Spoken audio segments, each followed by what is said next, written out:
Lukas Kapitulo 5. Og nahitabo nga samtang ang panon sa katawhan, nagpiit kaniya og nagpatalinghog sa pulong sa Dios, siya nagatindog duol sa lanaw sa Genezaret, og nakita niya ang duha ka sakayan nga didto sa daplin sa lanaw. Apan ang mga mananagat nga mikawas kanila na nag-uyab sa ilang mga pukot, og sa misakay siya sa usa sa mga sakayan nga mao ang kang Simon. Iyang gihangyo siya nga itulak og jutay ang sakayan gikan sa yuta, og siya milingkod og nanudlo sa mga panon sa katawhan sukad sa sakayan. Og sa nakahuman siya sa pagsulti, miingon siya kang Simon, "Palawd ka, og itaktak ninyo ang inyong mga pukot sa panagat." Og si Simon sa mitubag, miingon kaniya, "Magtutudlo, naghago kami sa tibuok gabii, og wala gayud kami ing nakuha. Apan tungod sa imong pulong, itaktak ko ang mga pukot, og sa nahimo nila kini, nakakuha sila og daghang isda, og ang ilang mga pukot nagakagisi, og gikamay nila ang ilang mga kauban nga didto sa usa ka sakayan, aron moduol og motabang kanila, og miduol sila, og gipuno nila ang duha ka sakayan. Sa pagkaagi nga nagakalunod sila. Apan sa pagkakita ni Simon Pedro niini, mihapa siya sa mga tuhod ni Hesus nga nagaingon, "Pahalayo ka kanako, kay ako usa ka tawong makasasala, Ginoo." Kay siya ug ang tanan niyang mga kauban natingala tungod sa kadaghan sa mga isda nga ilang nakuha, og ingon usab si Jacobo og si Juan, nga mga anak ni Zebedeo, nga mga kauban ni Simon. Og si Hesus miingon kang Simon, "Dili ka mahadlo, sukad karon magamananagat ka sa mga tawo." Og sa gisaog nila ang mga sakayan sa yuta, gibiyaan nila ang tanan, og mingnunot kaniya. Og nahatabo nga samtang didto siya sa usa sa mga lungsod, ania karon, may usa ka tawo nga napuno sa sanla.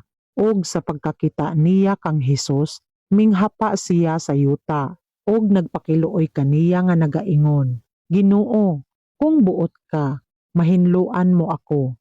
Og gituy-od ni Hesus ang iyang kamot, og iyang gihikap siya nga nagaingon, "Buot ko, magmahinlo ka." Og gilayon, ang sanla mibulag kaniya, og iyang gitugon siya sa dili pagsulti kang bisan kinsa. Apan lumakaw ka, og magpakita ka sa saserdote, og maghalad ka tungod sa imong pagkahinlo, sumala sa gisugo ni Moises, aron mahimong usa ka pamatuod alang kanila.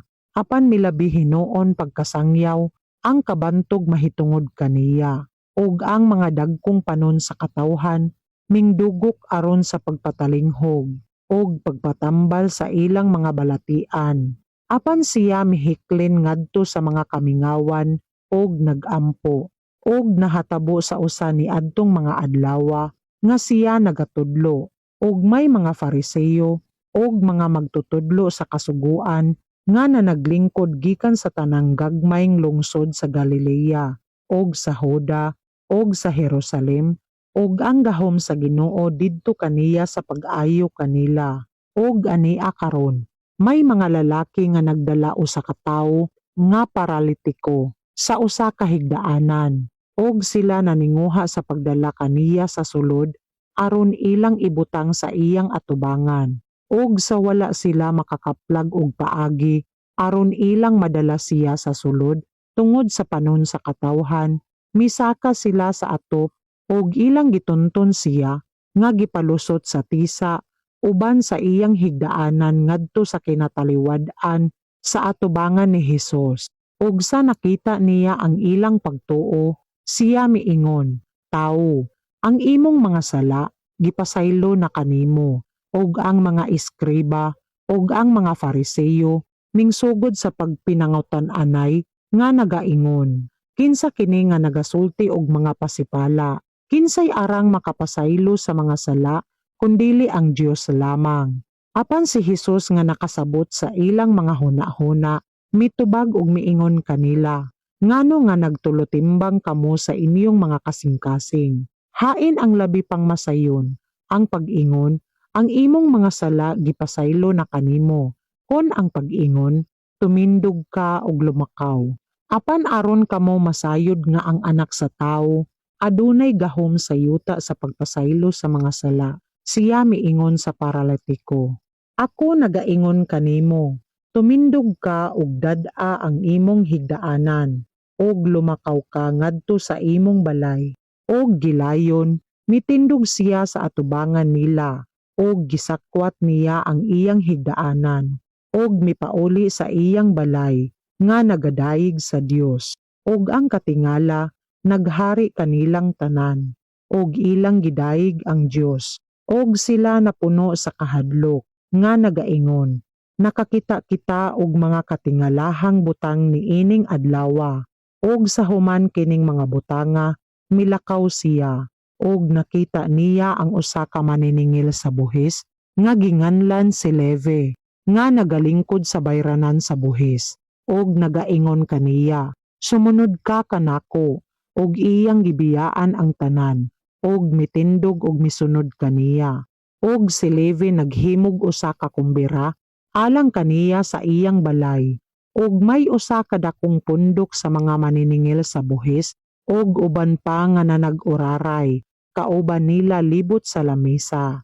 Og ang mga Fariseo, og ang ilang mga iskriba, na nagbagot-bot batok sa iyang mga tinun-an, nga nanag-ingon, nganong nangaon og nanginom kamo, kauban sa mga maniningil sa buhis, og sa mga makasasala, og si Hesus sa mingtubag miingon kanila, ang mga maayog lawas, wala magkinahanglan sa mananambal, kundili ang mga masakiton. Wala ako moanhi aron sa pagtawag sa mga matarong, kundili sa mga makasasala sa paghinulsol. Og sila miingon kaniya, ang mga tinun-an ni Juan sa masubsob nagapuasa, og na nagpangaliyopo. Mauman usab ang mga tinun-an sa mga Fariseo, apan ang imo na nagpangaon og na nagpanginom. Og si Hesus miingon kanila, mahimo ba ninyo pagpapuasa ang mga kauban sa pamanhonon sa kasal, samtang ang pamanhonon anaa pa kauban nila? Apan moabot ra ang mga adlaw, og unya kung pagakuhaon gikan kanila ang pamanhonon, managpuasa na sila ni adtong mga adlawa. Og siya misulti usab, usa ka sambingay kanila. Walay tawo nga magagilis, gikan sa bag-ong sapot, og igatapak kini sa daang sapot.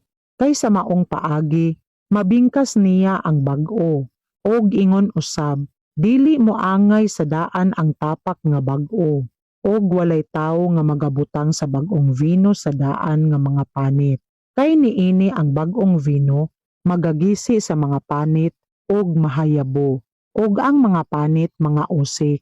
Apan ang bag-ong vino, kinahanglan ibutang sulod sa mga bag-ong panit, og walay tawo nga sa nakainom sa daang vino, mahagugma sa bag-o. Kay siya nagaingon, ang daan maayo.